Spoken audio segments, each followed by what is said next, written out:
Hello, welcome. My name is Blake. It occurred to me that I have not done a reading wrap up in a while, so I am here to rectify that and give you 8 of my most recent reads here.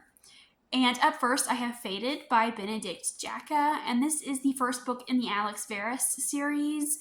And in this book, we are following a wizard who can see into the future, and he is living in London, running a shop there, and he is being approached by multiple groups who want him to unlock this wizarding relic.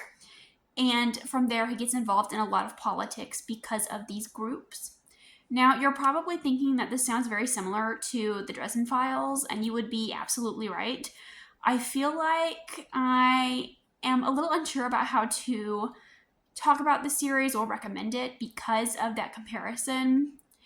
I personally felt like it was a little too similar to the Dresden Files, but if you are looking for a book series that is like the Dresden Files, I would recommend this one. It does have some similar plot beats.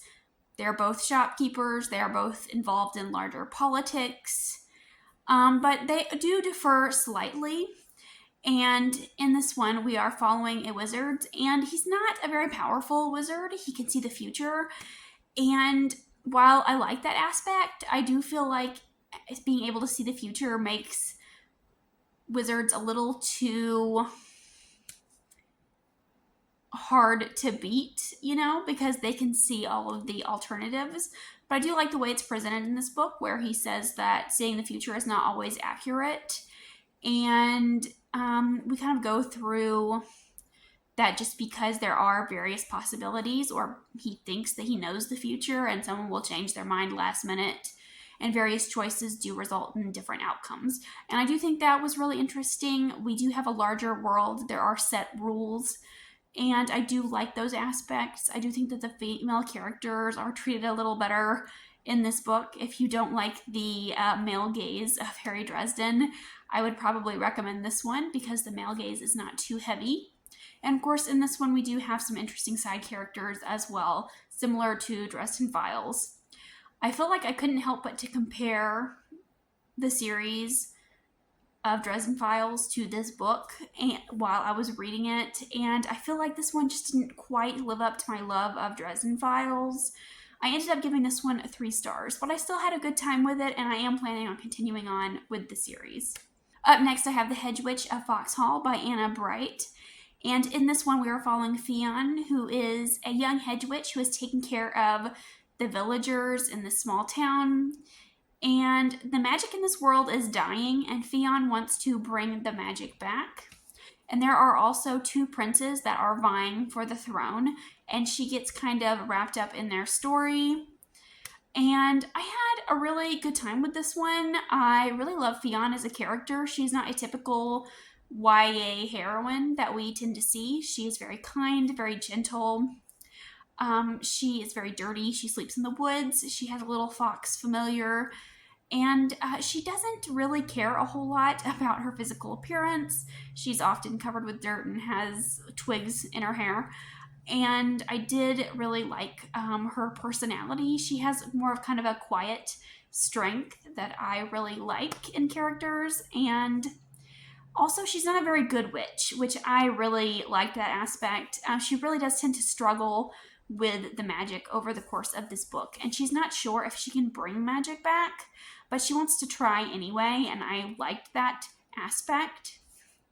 Now, this is a travel story. It is a very slow burn quest type story. It is very meandering.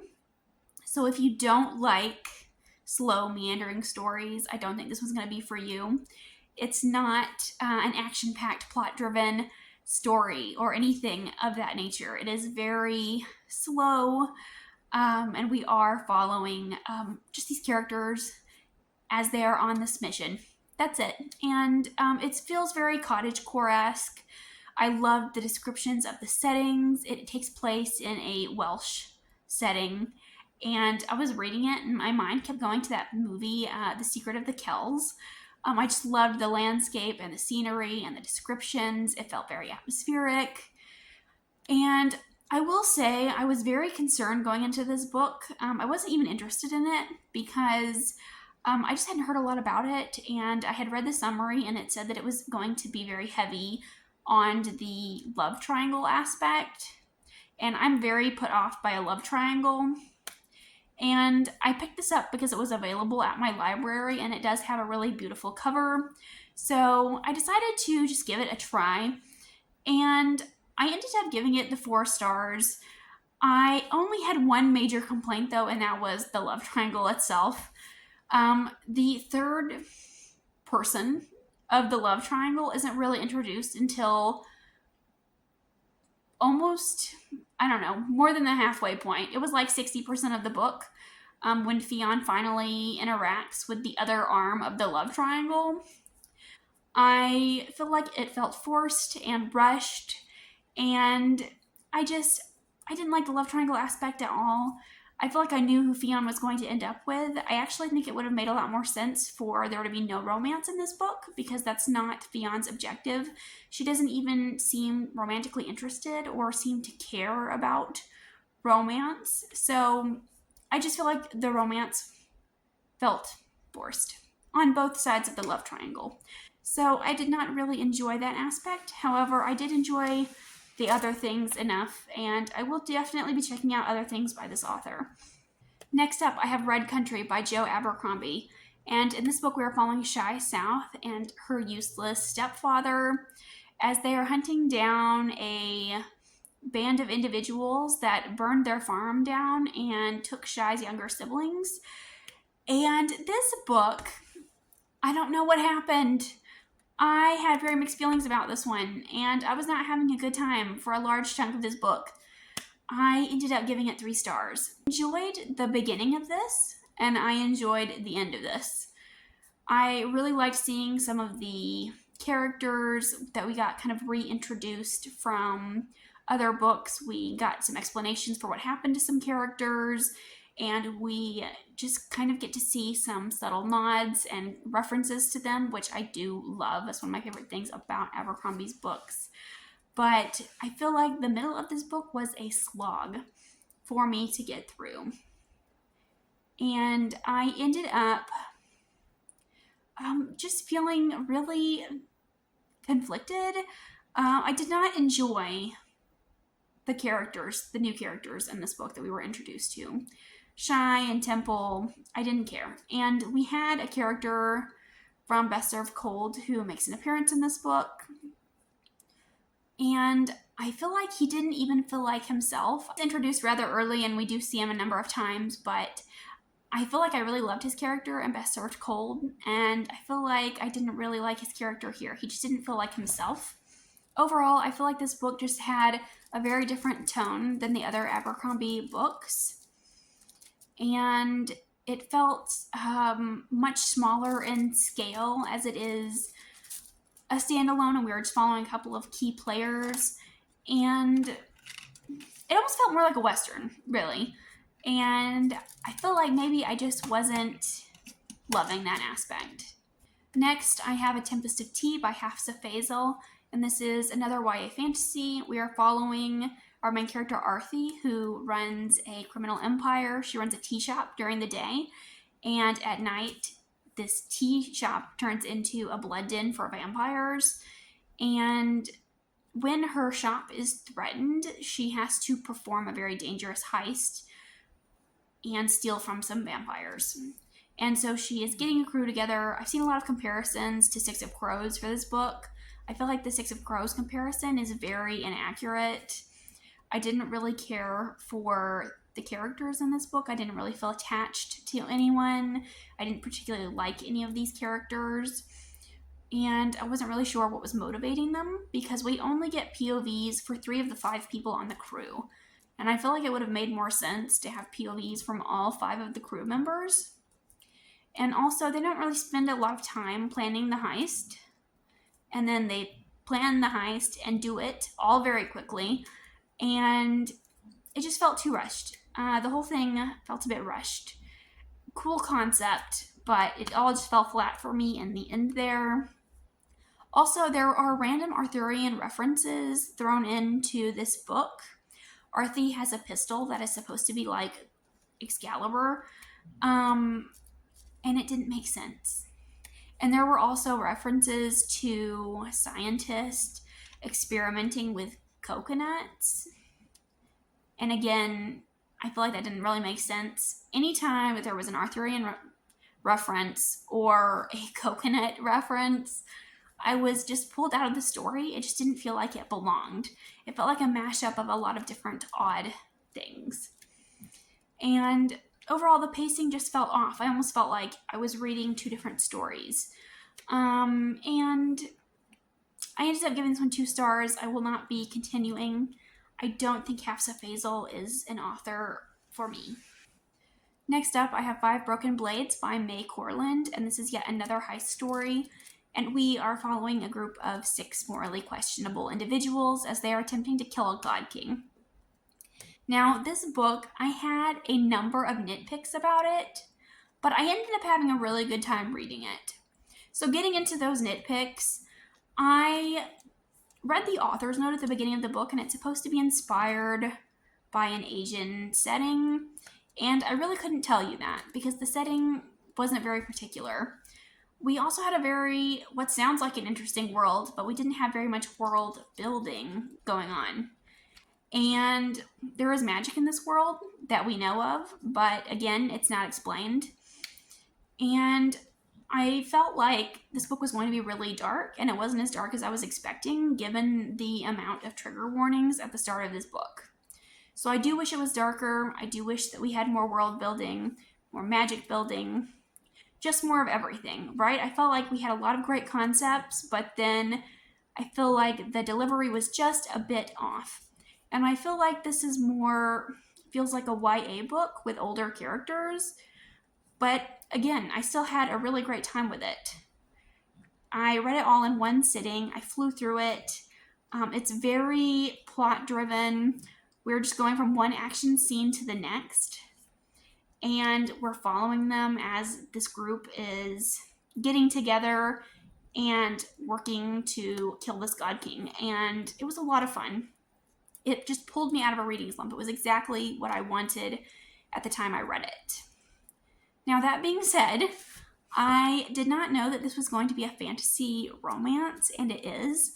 All six of our people are in relationships with one another, or it's alluded to that they will be in romantic relationships later. So we have kind of 3 romantic pairings here. And that was my biggest complaint, sadly. I loved following their group dynamics. I loved seeing who was going to backstab who was forming alliances on the side. And their thoughts and their dialogue felt very repetitive. Like they would be like, I don't like so-and-so. I'm not looking at so-and-so because I think they're attractive. And it was very repetitive. Like they just kept hitting us over the head to remind us that these characters are supposed to have feelings for each other, but they are denying their feelings. And I'm not the biggest fan of that. Show me that they have feelings rather than telling me over and over and over again. And that was my biggest complaint. I wish kind of some of the romance had been pulled out and we had put other things in their place. The characters are keeping secrets from each other and from themselves and from us as the reader. We don't really get to spend a lot of time being up close and personal with these characters. I feel like everything felt very surface level, and I would really like to get to know these characters better. I am hoping that some of these things will be resolved in future novels. Next up, I have The Hacienda by Isabel Canas, and in this book, we are following Beatrice after her family has lost everything after the Mexican government has been overthrown. And Beatrice, in order to salvage her family's reputation, she marries an older, wealthier man, and she kind of just ignores the rumors that his first wife died mysteriously. But she marries this man and goes to his house, only to discover that something is not right there. She's not sure what, but she suspects that it's haunted, and so she enlists the help of a priest. And that is kind of the setup for this book, and we follow POVs from both Beatrice and our priest, Andres. And I had a really great time with this book. I think it's a really great fall read. It is very atmospheric. I love the haunting aspect and the haunted house aspect. It was very creepy at times. We have Beatrice staying alone in this house for a long period of time, and there are a lot of strange things happening. There's a chill in the air. It's nighttime. She's in the dark, afraid that something's coming to get her. I feel like it was just very well written. I was getting chills myself reading it in some aspects. And Andres, our priest, has a secret of his own. And I really loved Andres' character. I loved his chapters a lot. It is definitely a slow burn kind of book, and I do really like the character dynamics between Beatrice and Andres. And I had just a really good time with this one. I've seen it compared to Rebecca and Mexican Gothic. I would absolutely recommend if you are a fan of Mexican Gothic. I think it's very comparable to that book. I have not read Rebecca, so I don't know how close they are in comparison. But I had a really great time with this one. I do feel like the end was a bit rushed, but that's my only complaint. And overall, I'm definitely interested in checking out other works by this author. I feel like it was a great atmospheric, spooky read. And I ended up giving it 4 stars. Next, I have The Seventh Bride by T. Kingfisher. And this is a very loose Bluebeard retelling. In this book, we are following Reid. And she's forced to marry a magician so her family can keep their mill. And when she goes to this man's mansion, she discovers that she is not his first wife. She is actually his 7th. And the other wives that are there have had something taken from them. And she develops kind of a found family relationship with them, which I really enjoyed. I really love T. Kingfisher's writing. There's something about it that feels really nostalgic and atmospheric. And if you've read Nettle and Bone, I think you'll know what I'm talking about. It has a very similar style here, where we have a story with darker elements, but there's also a nice blend of humor in there as well. And I did really like that aspect. Ray is very sarcastic in her inner dialogue, and she does befriend a hedgehog. And I do really like watching her complete the task and develop kind of a found family situation with these other women who have been wronged. And my mom used to read me the Grimm's fairy tales when I was a kid, and T. Kingfisher's book reminded me of that. Like, they feel nostalgic for that reason, and I think that's why I love her works so much. But this is a very quick and short book. I ended up giving it 3.5 stars. I did enjoy it, but I feel like it could have been longer, and we could have gotten a lot more from these characters. I think there's a lot more story to be told here than what we got. But due to the page length, everything happens rather quickly, and it is a fun read still. And lastly, here we have A Study in Drowning by Ava Reid. And in this book, we're following Effie, who is a student in the architecture college. And she gets a chance to go and design the house for this famous author's family and for his works. And when she gets there, she discovers that there is another student there named Preston from the literature college, and she immediately does not like him. But together they want to uncover this author's secrets, and they end up discovering a lot about this author. I feel like this is not a book that I should have liked, but I did. It's a very slow burn kind of book, and for the longest time I didn't even know what the plot was. And I feel like I am more of a plot-driven reader rather than a character-driven reader, so I feel like I shouldn't have liked that, but I did. It strangely worked for this story. I did like the aspects of this book feeling like it was a story within a story, because we are looking at Murden's works while we read, and his works are reflecting some of the things that are happening in the story, which I think was very interesting. It was also a very atmospheric book. We are in this crumbling manor over the edge of the ocean, and it's described as being very cold and windy, and just the salt from the sea is very heavy in the air. I just loved the descriptions. I thought it was a great fall read. I really like some of the heavier themes that are in this book. This book is marketed as YA, but I feel like it does lean more adult. It does have some very dark topics. Our main character, Effie, has been sexually assaulted in the past, and she's dealing with the trauma and grief from that within the book. And we talk a lot about sexism in academia and in literature. And I really liked kind of those discussions that were throughout the story. However, I did not really like the characters. I really struggled to connect with them. And I did like Preston as a character, but he didn't have very much page time. I do hope that we get more of these characters and their development. This is also taking place in a fantasy world, but the fantasy elements are very minimal, and I wish that we had more of the fantasy aspects present throughout the story. And the world itself sounds interesting, but we don't see very much of it. So again, this was a case of great concepts, but I wish that they had been more present. And I just wanted a little more of everything. A little more of the characters, a little more of the world, a little more of the religion in this world because it sounded interesting. And the end just felt a little too rushed for me. I was really surprised to find that there was a sequel on Goodreads, and I'm curious to know what the sequel is about because this book wraps things up really well. And if there is a sequel, I hope that these things get resolved because I am interested in what's going on in this world, and I will definitely be continuing on. But those are 8 of my recent reads. Let me know if you've read any of these because I would love to hear your thoughts on them. And I will see you again with another video soon. Thanks for watching. Bye.